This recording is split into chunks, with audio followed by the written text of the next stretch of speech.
8/24/25, 1/5/2024.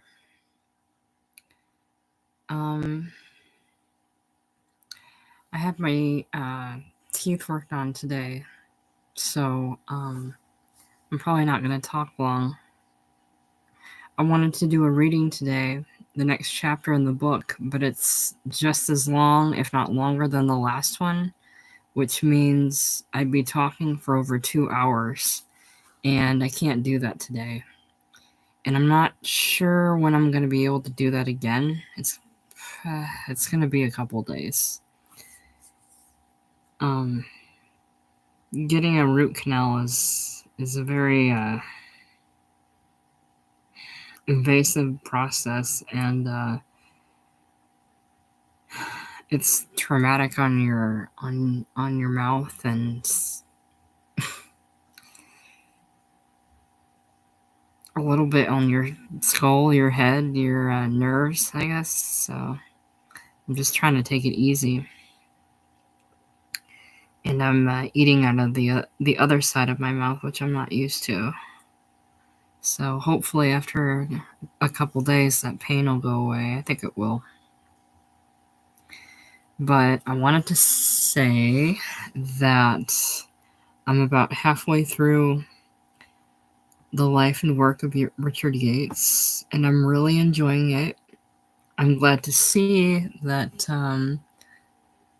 there's a few other people that are a little bit into it. I'm about 9 videos in on the playlist for it. My first video is my personal kind of like pre-review of it, or pre-review or preview of it. And then the 8 ensuing videos are the first 8 the book itself. And the book's about a little over 600 pages, and I'm almost to 300 now. So I'm almost halfway there, which I'm pretty proud of. To be honest, I'm not a good reader at all, and it takes a lot for me to get through a book. It takes a lot for me to get through a book that's like 300 pages, let alone 600 pages. And even reading 300 pages out loud, which takes longer, takes a lot. In the new year, I don't know how much I'm going to be reading out loud on this channel, because I want to focus more reading in my own private time. But I'll still try to find some time here and there to do some readings on this channel. In terms of this biography on Richard Yates, I'm learning a lot about him, and it's very clear that he had some mental illness. He suffered from alcoholism. I think he suffered from a lot, and even his parents' divorce, and it clearly affected him and affected his writing. I'm really empathetic with him, but there are some parts about him that I didn't realize that were not that are not pretty. The other night I was reading that last chapter, and there was an admittance by an acquaintance that he was misogynistic, kind of openly misogynistic. And that one kind of hurt to read, although I think it's unsurprising to learn, because and I'm only speculating because I wouldn't know, if you're a boy growing into a man and you feel emasculated in any way, and we'll go with the example of Richard, he felt emasculated because of the way he looked. He looked effeminate. He didn't look masculine. Despite the fact that he grew up to be incredibly tall, they're talking about his eyes and his kind of pursed lips. Make him look a little femme, I guess. And I don't know if that kind of rejection by nature or rejection by peers in terms of what the image is of a man caused him to be misogynistic. I don't know if the times caused him to be misogynistic. I don't know if he just himself was misogynistic or some kind of combination of everything. I find it interesting that despite being misogynistic, most of his life he was surrounded by women. Whether it was his mother and sister, any one of his, I think 3 wives, I forget, and 2 daughters. There's a Stanley Kubrick documentary that I watch every now and then. One that I paid like 20 or 30 bucks for like 20 years ago, and now it's for free on YouTube, like every other thing I paid for. And there was a rumor about him hating women. And Christian in the documentary says, hating women, he was surrounded by them. You know, he had a wife and 3 daughters, and I always think that's an interesting dynamic for a man to be a father of nothing but daughters. And I'll always think that no matter what anybody says, if they have a child, if it's a guy, they'll secretly want a boy, and if it's a woman, they'll secretly want a girl.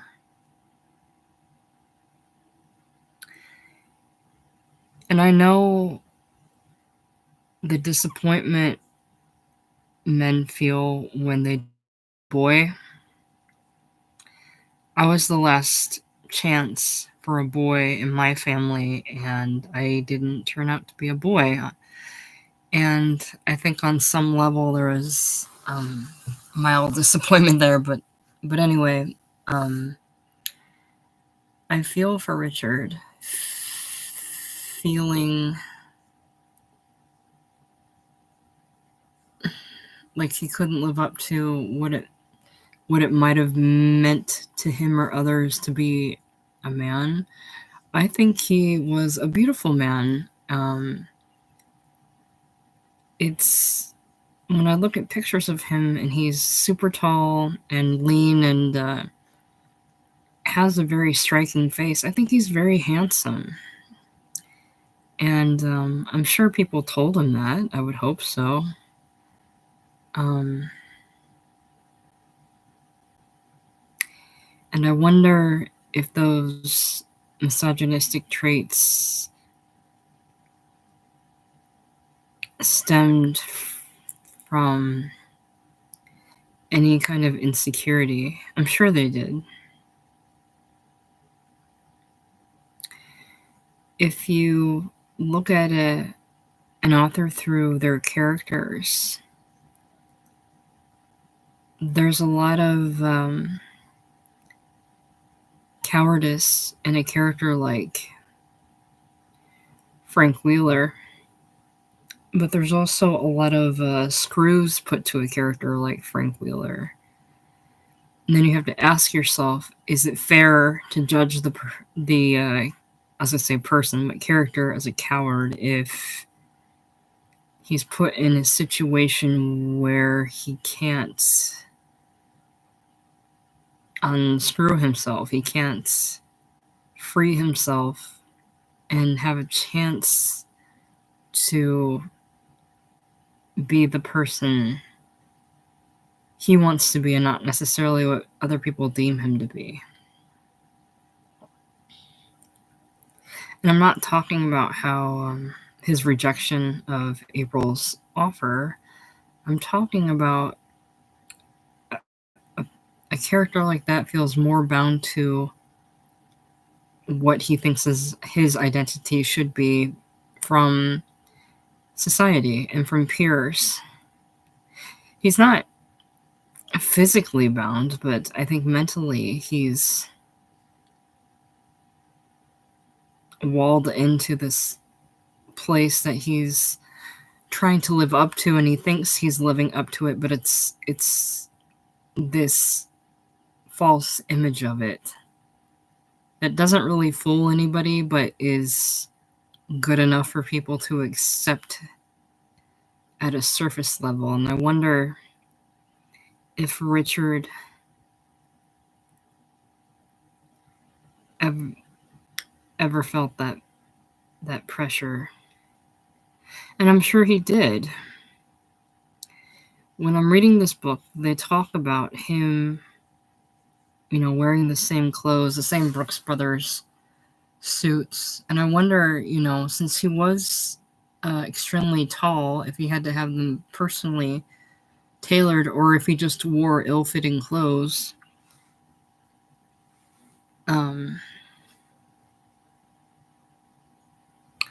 That he obtained. But it's been hard to read about how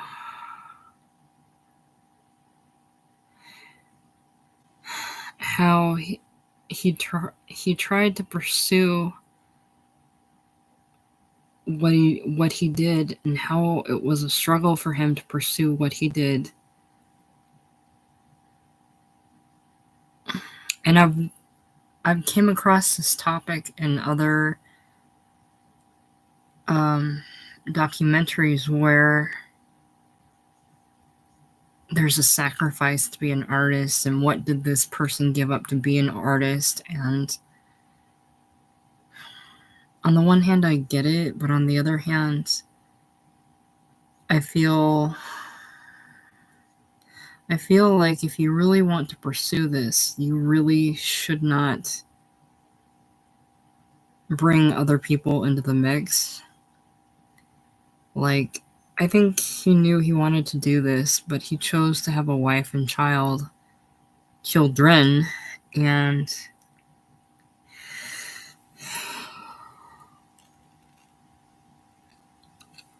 he might have done better if he'd just leave well enough alone and gone on his own. But I don't think some people can do that. People need people, not just to survive, but to feel alive, even if it's to their own detriment, to their art or otherwise. They feel that they need somebody around. And maybe they love them and maybe they don't. But it's having another body in the picture that might even help them to function. And in the book, it talks about him living in squalor at times. And, his daughters would come to visit and there'd be cockroaches. And it's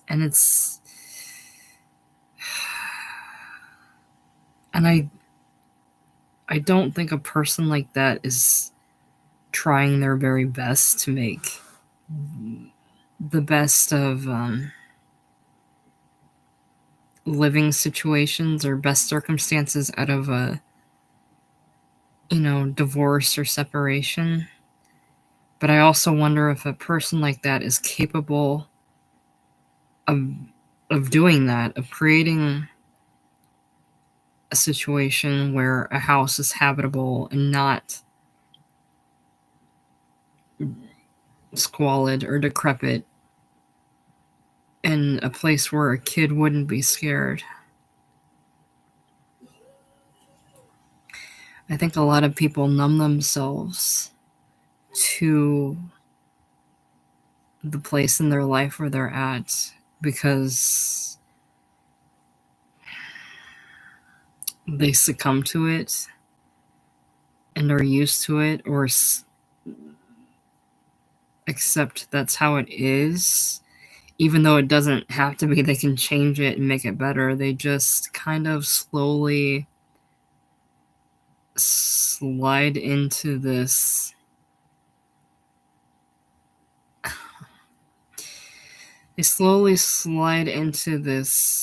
like hole shaped like them, and then they're just stuck and they can't extricate themselves out of it, and they even feel okay being in it because they fit in it, but they kind of helped make them fit in it. And if they unstick themselves from it, they don't feel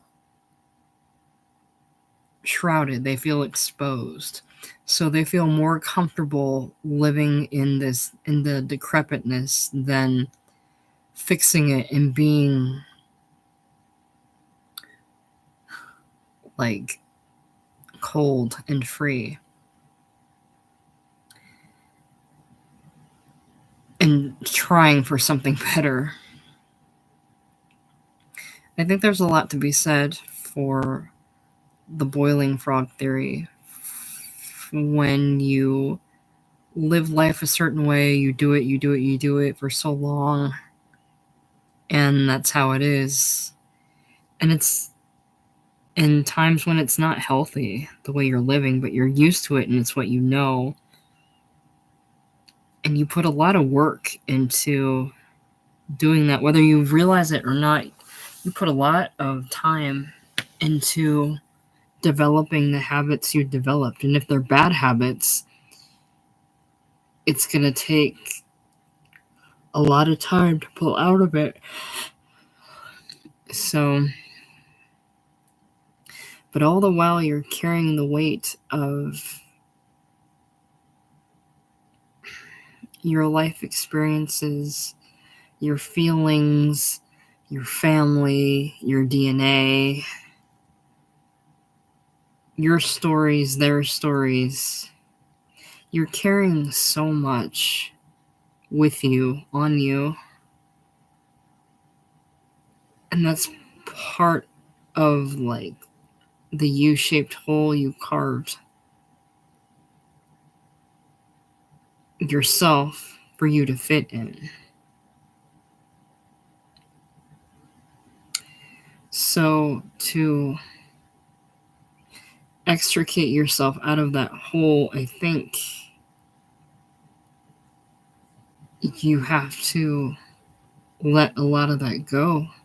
And that's a terrifying prospect for people, to abandon that part of themselves that they know is factual. Like, as awful as something could be, it's at least familiar.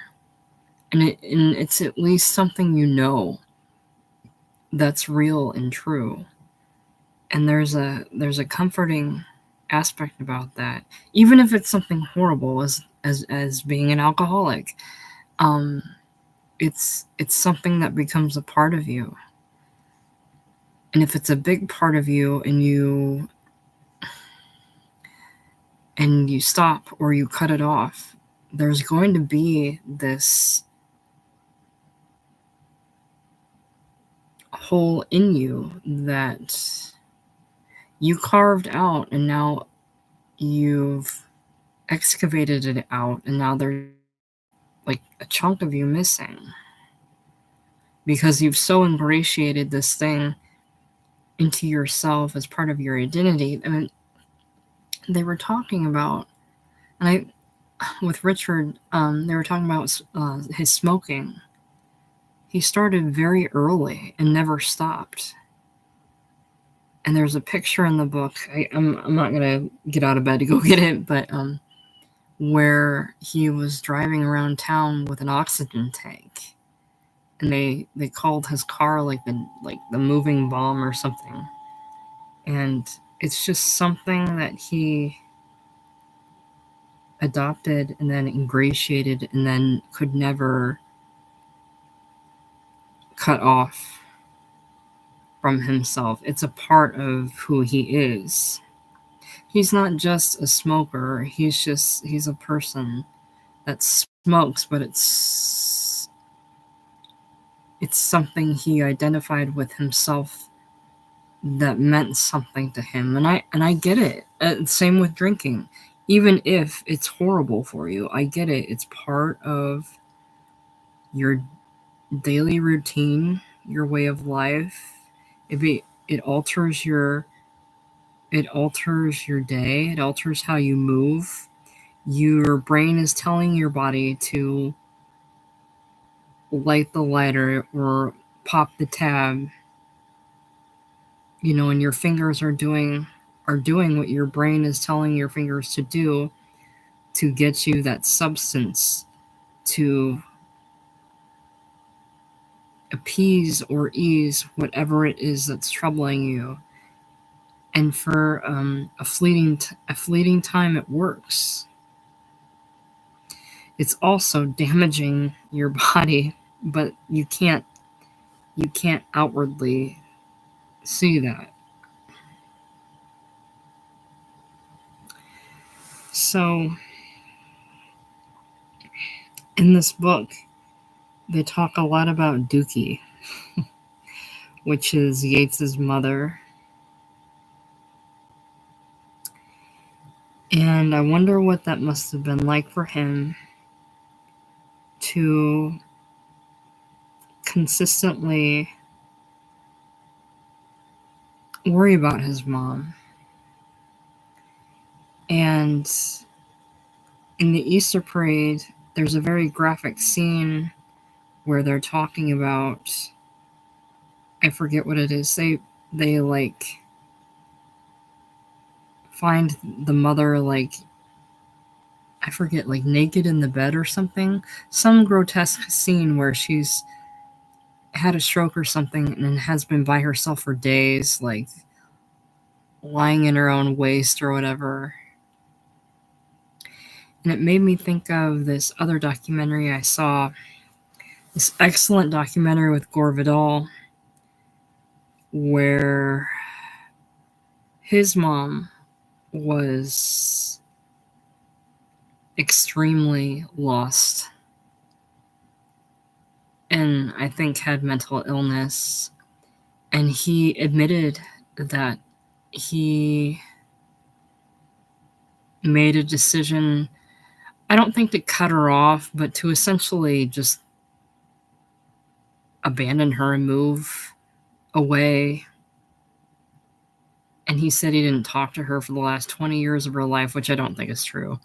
But the point is, he admitted it was a great burden off my back to not have to worry about, a parent that's not only not in touch with reality, but on this glacial decline. Gore Vidal's admitted to sending her money when she needed it. And I think he talked to her, but I don't think there's a difference between talking to somebody, keeping in touch with them, versus actively being in their lives or daily lives and doing things for them. I think what he meant was I needed to go off and do my own. I needed to go live my life. And so I made a decision to cut her off because I couldn't do both. I can't be an independent person while I'm worrying about somebody else that's going to nag me and haggle me and hassle me for XYZ.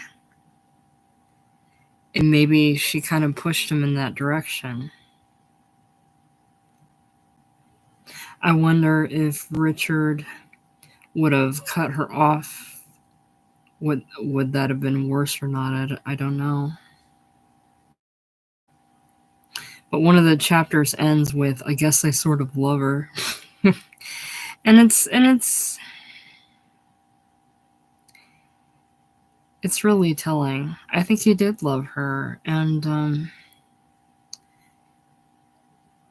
the first tether a person has in this world, quite literally, is to their mother. You are tethered to your mother by the umbilical cord. And even though you cut it off, it's never, for some people, it's never cut off. And it's where you come from, and if you're lucky enough to have your parents in your life, it's where you come from, and if you abandon it, it's a big decision. I think at some point it's an important decision to make, because you do eventually have to become yourself. But I think some people can't bring themselves to do it. But a byproduct of that is you never fully discover who you are, because who you are is co-opted by somebody else. It's just like a no-win situation. Gore Vidal talks about his mother in ways that are embarrassing. But there's this one part of the documentary that stands out to me, where he finds his mother in this, like, I don't even know what you call it, like, stately estate house.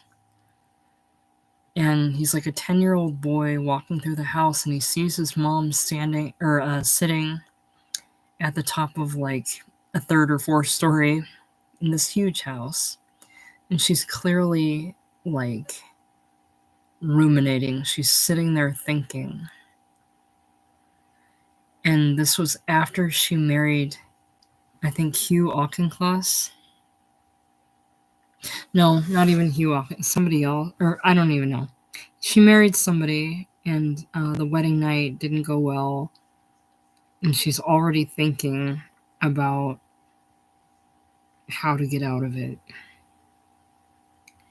But if you're a person in a position where you feel it's your duty, or you feel pressured, or just want to survive and engage in something like hypergamy, and you're with somebody for that, and it's been confirmed that you're not a match through like sexual relations, that it's like beyond a confirmation that you're not suited for one another, what do you do? And he talks about how she was already thinking what to do and how to get out. And then she didn't get out for like another 8 years. And it's devastating. And I think about Richard, did he ever just want to abandon Dookie, because she did put this pressure on him to possibly earn money and give her money later in life. But I think he did appreciate her artistic talents, because I think he got a lot of that from her. But again, I'm getting really tired. Yeah, about halfway down through the book, it's really good so far. It's getting a little bit repetitive, because I think a person like him leads a kind of repetitive life. I know I do. But we're going through the timeline of when he's writing his stories and his novels and what he's publishing, and that's been fascinating to read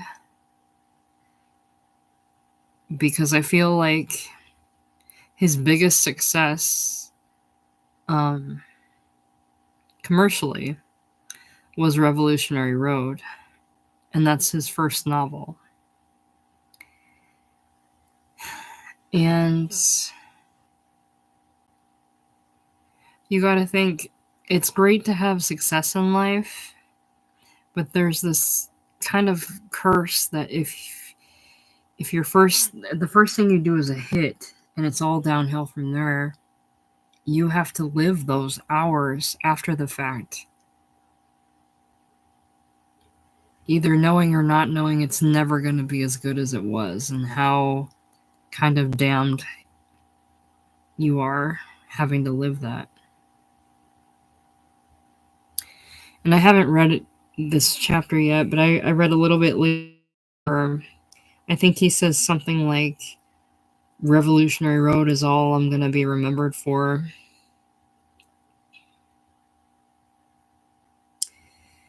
And it's that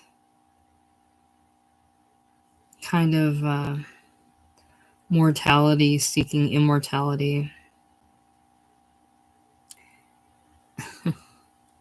Human want that I see in so many people.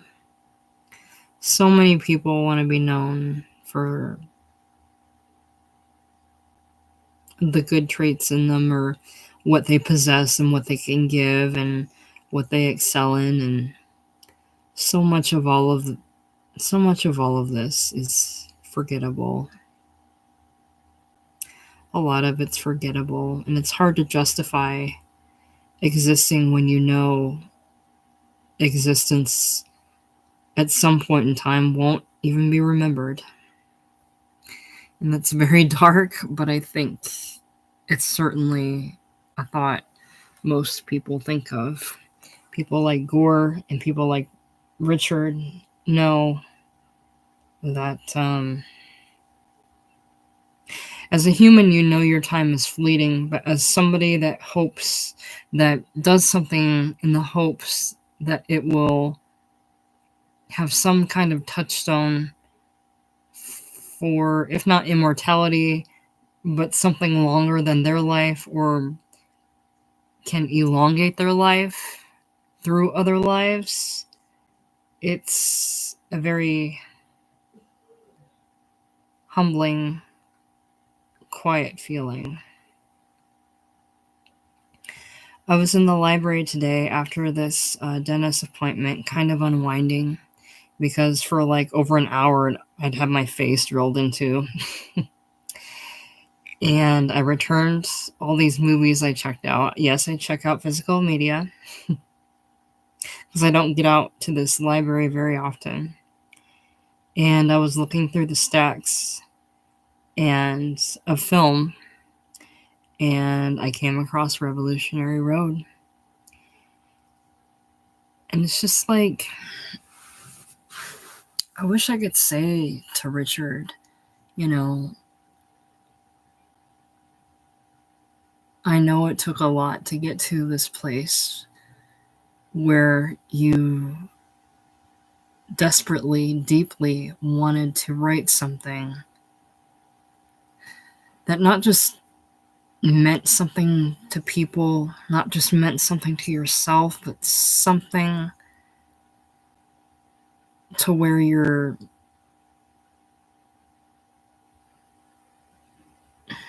touching the understanding of it all. If you could explain why things are the way they are, what the answer is to why, it makes it easier on all of us.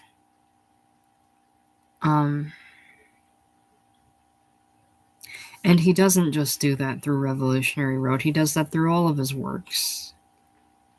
And that's why I love him. And that's why I love any person that produces something of their own that they're throwing out into the air and space, trying to touch that, I want to say, through line existence, but they're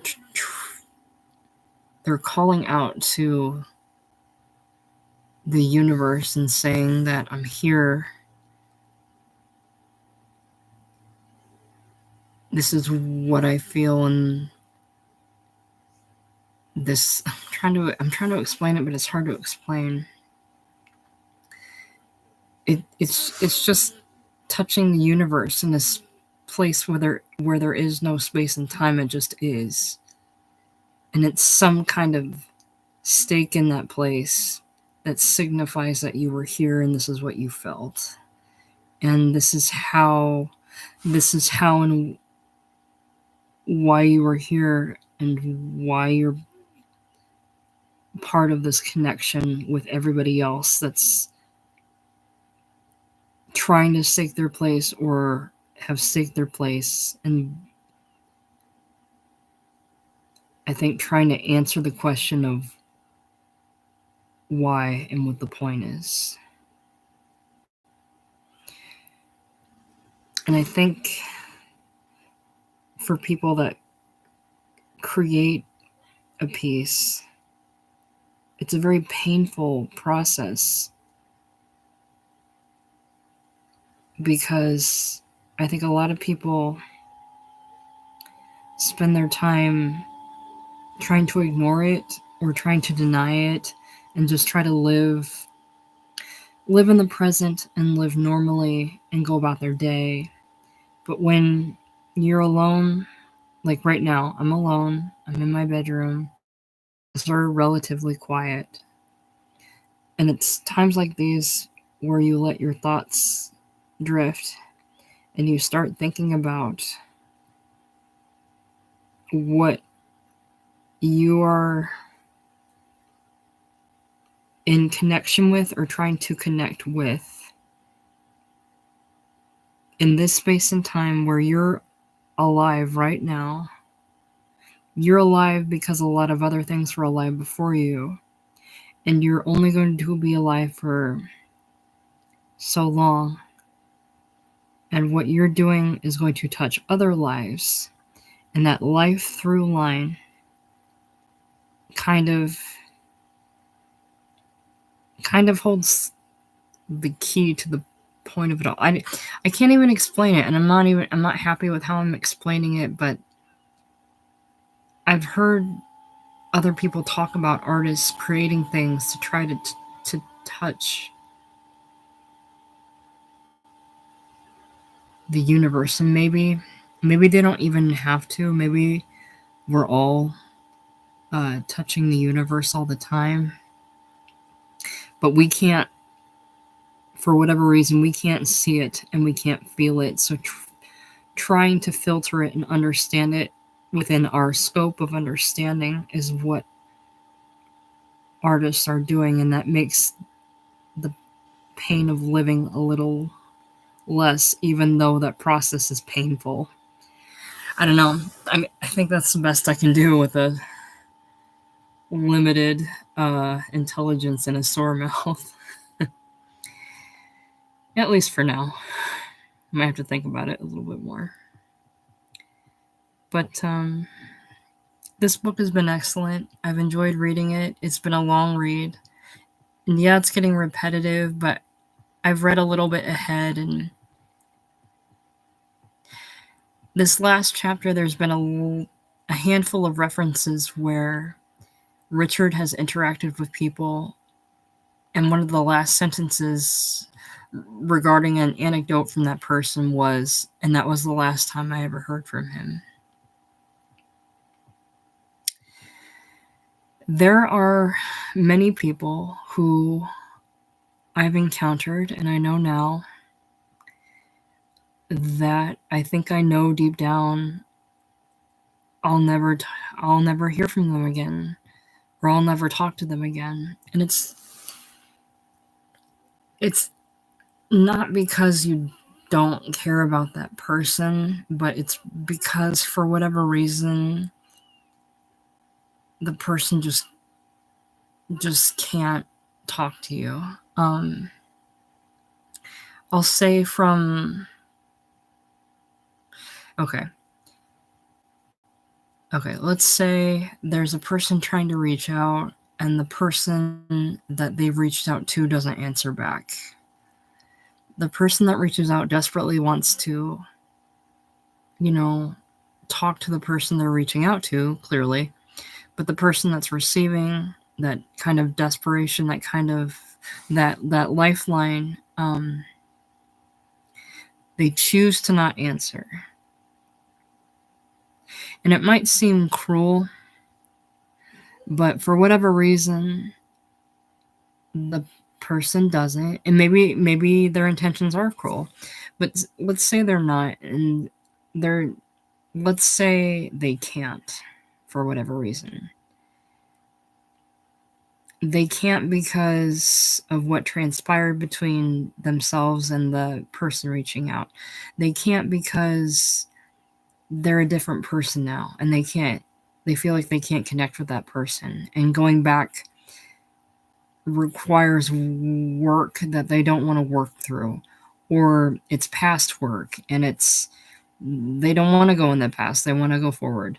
They can't because they're embarrassed or something. Whatever it is, they've made a finite decision to cut that tie.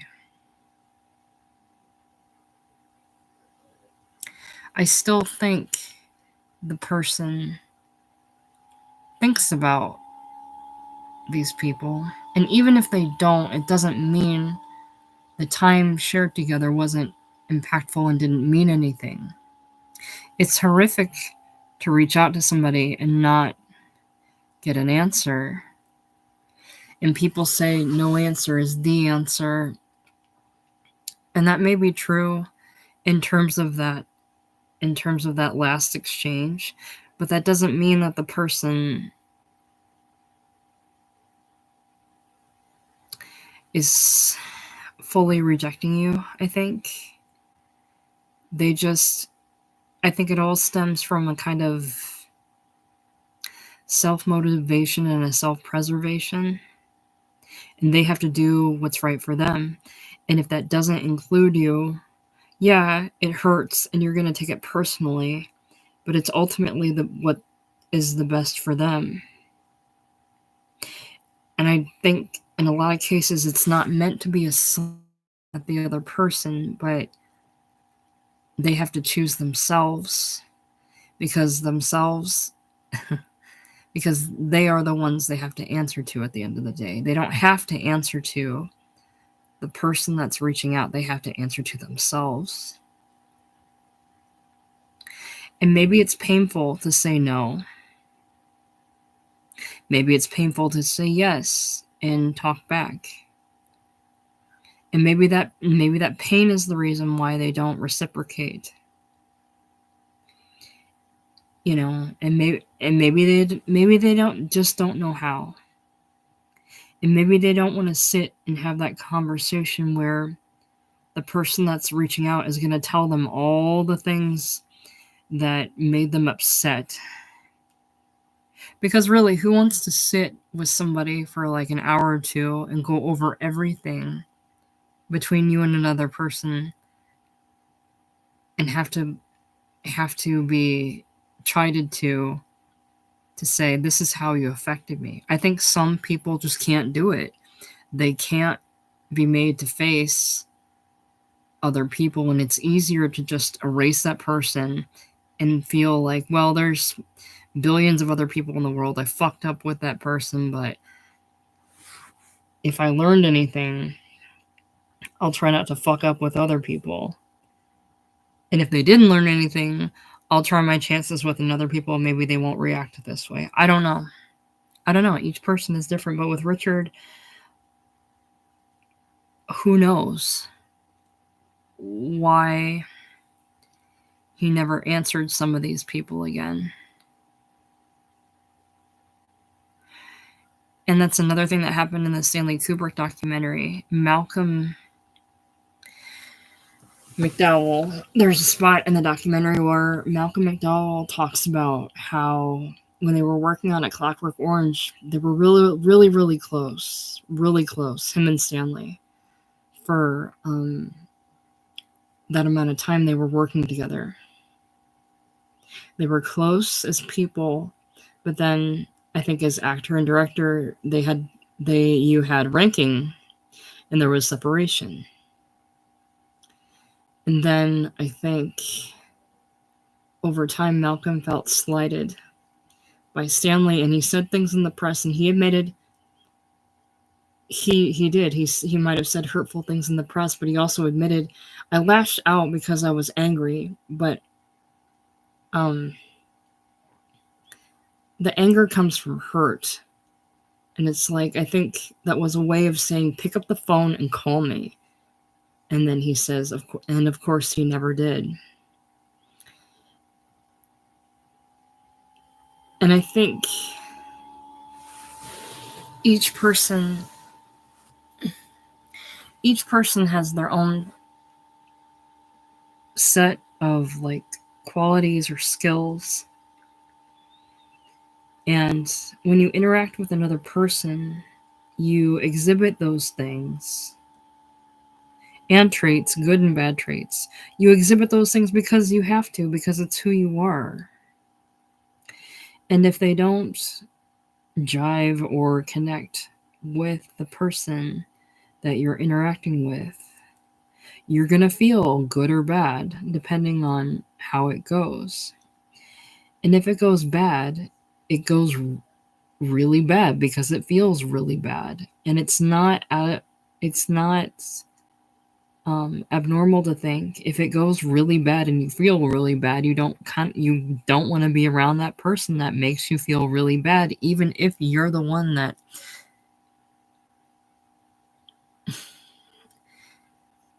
perpetrated bad behaviors. Everybody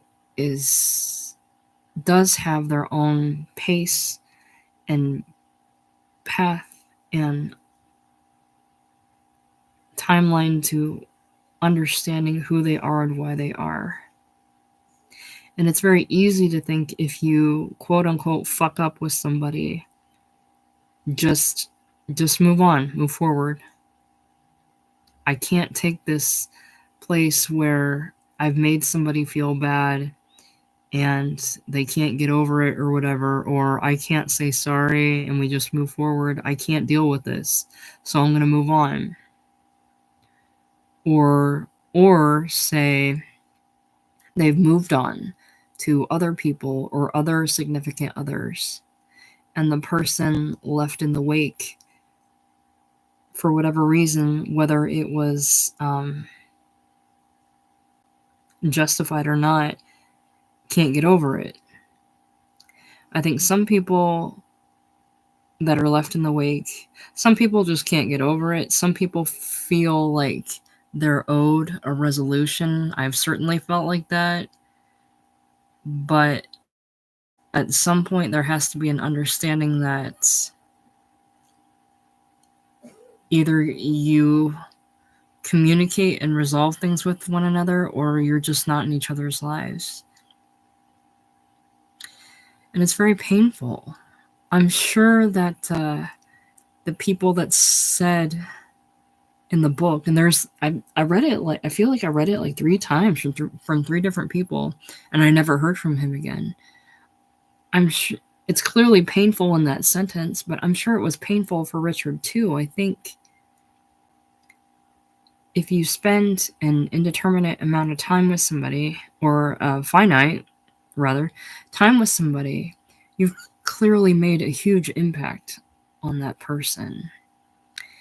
And I think whether they want to admit it or not, that person carries that with them throughout their life, whether you're in their life or not. And that's a huge deal. It's a huge deal for me. There's people that I don't speak to anymore, but I still like think about them and love them and care about them. There's people that have cut me out of their lives, and but I still want them to be okay and want the best for them. It still hurts, but they still had a huge impact on me. And that's not nothing. And it does matter, but to know, okay. So these people were interviewed, and for them to say, and he never spoke to me again. And at this point, it's known that, he died young. So then it's not just he's never going to speak to me again. He's died. So he will never speak to me ever again. That option, it's not just a person cutting another person off. The option is out of the question because it's been cut from the very action of a person dying. You will never have the opportunity to have that option of saying what you need to say, communicating. And I think that's true for a lot of people. A lot of people never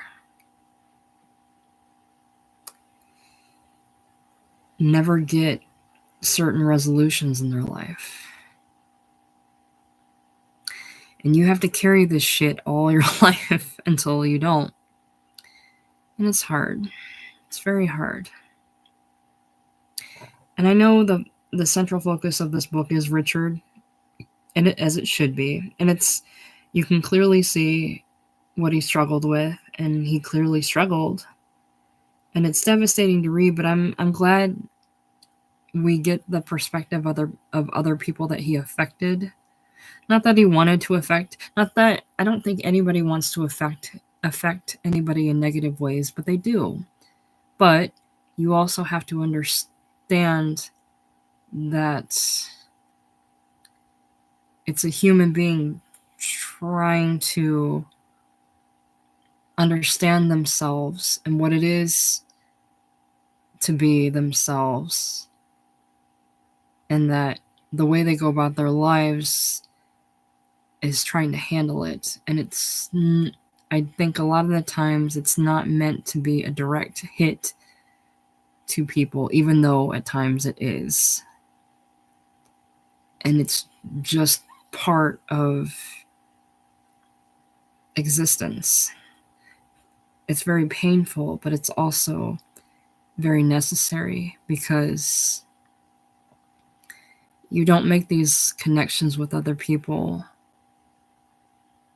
for no reason. You make them because you're taking a chance with people. You're taking a chance knowing that they're human and they have faults, and there might be a chance knowing them might sting, but you do it because you're attracted to them, you gravitate to them, something about them says something to you, and you're willing to take that chance. And there's a high probability that it'll end up where you part ways. And I think it's only until you get older that you realize that the chance was worth it, because even if a lot of what affected each other was bad, it still says something. Whether the way they walk through their lives,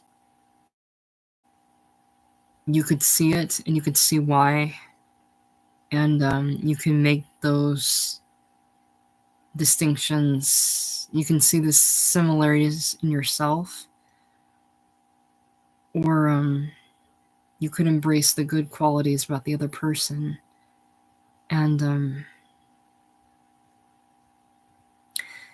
kind of see them and adopt them or take them for yourself and exhibit those yourself or embrace those good things. And whether or not you stay in touch or are apart from one another, hopefully there will still be love somewhere in there. I think these people that said I never heard from him again, I still think on both ends, on their end and on Richard's end, there was a love between these people, even if it's not outright said or shown. There's a kernel core understanding that love is in there somewhere, and we didn't connect for nothing. We did it because there was something that we loved about each other, and that kind of made it worth it. I might be reaching, but I don't think it's that much of a reach. But yeah, I don't think I don't know. I gotta wait a couple days to see how and when this heals, but I didn't think I could talk for 2 hours, and I don't think I can. I've talked for 1 hour, and that's about all I can do today. But I think that's all I got. This is going to be irritating because I've gone live with this video, and it's breaking up the clean line of the readings. So now there's going to be this insert of this random video between readings. But I'll continue on with it when I get to healing, which might be a couple days. But the next time I read, it's going to be like 2 hours. It's really daunting to do. You have to be prepared to not go to the bathroom or eat or drink anything if you want to do a straight one. And I do these disclaimers where I say, like, hey, I might need to take a break, aka I gotta go to the bathroom. And it's like, I don't want to do that, but sometimes you can't help it. And it's like, well, I'll just say, if I take a break, I'll say, like, how they have the clapboard and they cut, I'll say break. And then when I come back, I'll say end of break or something, and then put the timestamp in the description. I haven't had to do that yet, but there's like upcoming chapters that are like 50 or 60 pages, and for whatever reason, I feel like I read fast. It takes me like 2 fucking hours to read all that stuff out loud. I think I'm not used to reading out loud, and I'm not a well-versed reader, and so I'm just kind of winging it. And when I read out loud, it kind of affects like my my sinuses and my saliva and like my like diction or whatever. And then like the last reading I did, there were a couple words that I did not know how to say. And so it's like I have to kind of cut the fluidity and say I don't know how to say this word, and I don't know what it means, but yeah, the next one's gonna be like 2 hours, and it's I can do it, but it's gonna be daunting. But it's gonna be a couple days, I think. I maybe if I'm feeling better tomorrow, maybe I'll do it tomorrow. But whoever's here, hi. I don't know who's here, but thanks for joining me. I'm probably gonna leave pretty soon, but I've been rambling for an hour about the Richard Yates book, and like I said before, I'm about halfway done with it, and it's been great so far. It's sad, but it's been great, and I look forward to reading the rest of it. I'm sure the rest of it, which is part of the downward spiral, isn't going to be that uplifting. It'll at least be interesting, and it's been interesting. So I'm curious to see how it goes. But I'm sorry, the person that joined, you joined kind of late because probably going to wrap it up here. But thank you for joining anyway. I'll save it in case you want to listen to me ramble for the last 50.